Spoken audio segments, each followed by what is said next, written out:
You know, ladies and gentlemen, we've done a series of Atlantic Grand Prix podcasts, some of them talking about the heroes of Atlantic Grand Prix, but of course we've talking about the heels. Now, we talked a little bit of Macho Man Randy Savage, the Cuban, and of course my good old pal, the late great Killer Carl Krupp. But this guy has a special place in every Maritimer's heart because not only was he born in Dartmouth, he had perfected the heel. He would walk him to the ring, didn't even say a word, and the crowd would hate him even before he said the word, but maybe because he had no class. As my friend Bo Sheaves, you got to be talking about No Class Bobby Bass. Now, No Class was born February 23rd, 1947 in Dartmouth, a solid 6 foot, 250 pounds. Now, No Class was born in a situation where he really didn't know what his life was going to end up, but his father made a great suggestion. Now, Dennis Baldock, as he was born, can laugh now, but he started pro wrestling. Now, today we're quoting from a very famous article from Slam Wrestling that talks about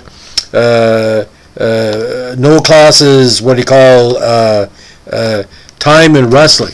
Now, how he started was quite unique. It all came down to a newspaper ad. Now, Dennis said, according to his father, he was reading the paper once. He said, "Son, there's an advertisement here for Whipper Billy Watson School of Wrestling." He lowered the paper and said, "I think you're big and ugly enough to do that." Now, at the time, he was living in the Toronto region. That story tells one a lot about Baldock, who was best known to his career again as No Class Bobby Bass. For one, he's got an excellent sense of humor, which I've dealt with over the years because I've helped promote some of his events and been to his wrestling cards. And he's also comfortable with his place in wrestling lore. Never a big-name international superstar, even though he competed across North America, plus in Japan, Germany, England, and Australia. He made an excellent living traveling from territory to territory, wreaking havoc as a heel wherever he went.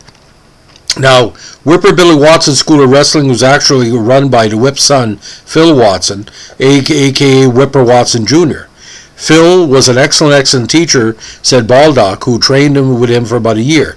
He said, "I was ready after 6 months, but I also wanted to be a bump taker, a jobber. That's what I wanted to be, but things turned out different." He eventually debuted in Kentucky in '69, making $25 a night. It was different than today's wrestling. You had the loves of the sport back then. Me, I never took a drug in my life. I used to get high just waiting for the bell to go into the ring. How can I put it to you? Man, I love doing it. I just love getting in there and being a heel. Just having a great time.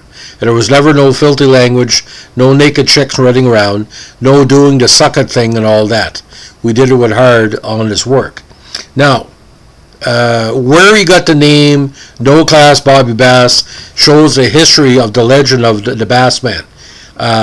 Take the nickname No Class. It was given him by legendary Hall of Fame announcer Ed Whalen of Stampede Wrestling after he and Len Denton threw a midget into the air during a Stampede Wrestling event. Little Louie, I think it was, we threw him too high and he hit the light and broke it. And they said, Ed called him No Class, and the No Class Bobby Bass moniker stuck ever since. Beside that pseudonym, Baldock was also known as Bobby Kincaid and the Texas outlaw Bobby Bass. Pretty funny considering the name of Bobby Bass was more prevalent. Now, the Bobby Bass had a great connection with the Maritimes. Because when he came in, basically he changed the way Atlantic Grand Prix Wrestling was dealing with the heels. Now, my favorite place of all time to wrestle is the Maritimes, and that's the honest to God truth. The people are so great, they're really super wrestling fans down there, and they really appreciate good wrestling. They want the action, they don't want you to grab a hold or headlock for 20 minutes. They won't stand for that. They just want the good up and down action. Now, his first Grand Prix wrestling tour for Emile Dupree was in 1980, which was a couple of years after the Macho Man Lanny era ended, and when he went back each summer till 1990. That's where I saw Bobby Bass in that 1980 to 1980 and 90 legend. And boys, oh boys, he was hated. There was an event in, I think it was Pit Rocher, that a lot of people didn't even want him to go into the ring because it was a little bit too dangerous. Some of the fans were really getting on him, and he never said anything to fans because he didn't speak French. But from the previous events and the TV events, he knew he was trouble. Now, Bobby said, I find that very fortunate because if you know how Emil works, he brings you in once, then he brings another person in a year later. Emil told me he liked what I did. He didn't like my face, he didn't like my voice, but it was at the right place at the right time, and I work hard in the ring. Now, out east, he got to face the big-name maritime faces like the Beast and Leo Burke. Leo was good, but I tell you who I thought was a lot better than Leo, in my opinion. I thought it was Bobby Kay. I thought Bobby was great. He said of the brother about the Beast and Burke, that guy could have given there, boy, and make you work for your money. Leo was no slouch, don't get me wrong. Now, Baldock started winding down in 1990 while on tour in Grand Prix. Now, according to him, he felt his body was given out, and that's what he felt. 1990 was a turning point as well for Atlantic Grand Prix because the momentum of wrestling was kind of waning a little bit because as a lot of people know, the bigger federations were taking over. Now, Bobby had worked as a promoter for different shows through the years. In 1990, he helped promote a showing of all things Survivor Series at the Paramount in Campbellton, where The Undertaker showed up for the first time. I remember that like it was yesterday. It was 32 years ago, but it stands out as one of my greatest events to cover as a journalist. Now, Bobby Bass, again, remains a legend. He's been a friend to Atlantic Wrestling for a number of years. He's supported, but he never really worried about holding belts, although he held tag team gold in Stampede every once in a while. In the Maritimes, he had enough heels and enough champions. Not to say he was a mid-carder, but he basically did not need a belt, just like Jake the Snake Roberts or various other heels and faces. Again, he was a multi-time tag team champion in Stampede, with partners as diverse, of course, as the Cuban, Ripper Collins, and a very underrated Duke Myers. Now, talking about he's retiring in wrestling. He eventually settled in Cobourg, Ontario, where he ran a bulk food store called The Bigger Scoop on Division Street.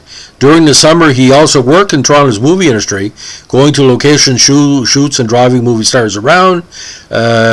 His clients included Timothy Dalton, Charlie Sheen, and Holly Hunter. Again, were among his numerous big-name passengers. Now, in the summer of '99, he returned to wrestling, spending 2 weeks as on a Legends of Grand Prix tour. I really didn't want to do it, he said, but his wife Helen convinced him.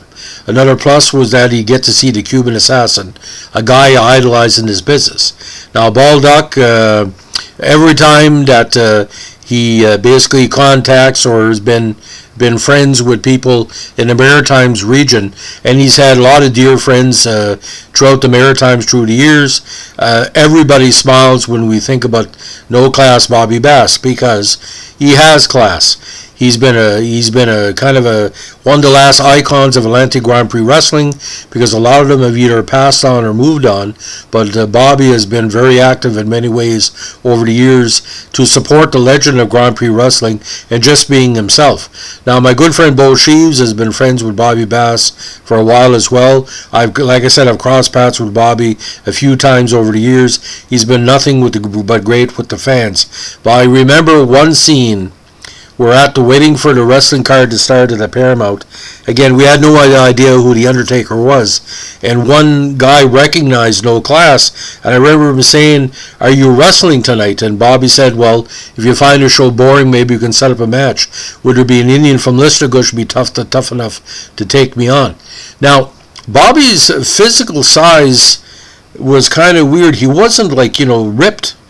But, being from Dartmouth, you're tough from Dartmouth. But I remember one match where he landed straight in his back, and it wasn't a tickle. I think it was a Beldoon event or a Pinarashi event, and I know for a fact he probably thought to himself, whoever did the ring, I need to talk about him because I can't take the bumps like I used to. But can you imagine this? The Cuban, Killer Carl Krupp, and no class Bobby Bass, three of the biggest heels of all time in Canadian wrestling, some nights on the same card, some nights on the same weekly tour. Just friggin' amazing. And the crowds would go nuts, because if you like the Cuban a little bit, you like the KKK a little bit, Bobby Bass would put you over the top. Now, the only thing I can say about Bobby Bass, his heel aspect had like a southern kind of NWA world-class aspect to it. Like kind of a lower end of the Freebirds, but more like a maritime spin. We all knew he was from Nova Scotia. He said he was from Texas, but he could play really good. But again, he was a big dude, and most of his matches weren't 40-minute, 60-minute Ric Flair, AWA, NWA title matches. They were 8 to 15 minutes. But for what he did in the ring and how the crowd he got over, again, all he had to do was look at the crowd. They're looking to friggin' kill him. At least with the Cuban would stop and smell the air. But Bobby Bass, my God. There wasn't enough problems in the parking lot after the match to calm the people down, because win or lose, they hated Bobby with a passion. And seriously, I think they still hate him. The people that know Bobby outside the ring, we love him, but there's people out there that still hate no class Bobby Bass, because he was. The word is contemptuous, if you know what I'm saying. So again, this is dedicated to all the Atlantic Grand Prix wrestling fans out there, including my good buddy Bo Sheaves. And if Bobby Bass can learn any person anything, and I always listen to Bobby have to say, you really need to dedicate yourself to whatever you're doing. Being a driver, a promoter, a wrestler, Bobby Bass was dedicated.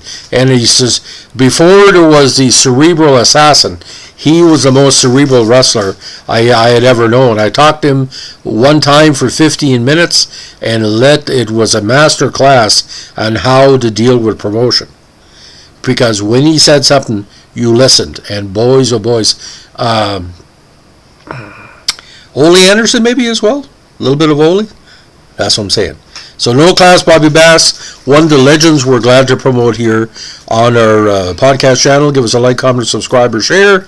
And don't forget, if you go into the ring, make sure that you don't allow people to drink glass bottles, only plastic, just in case. Thanks for listening. Bye.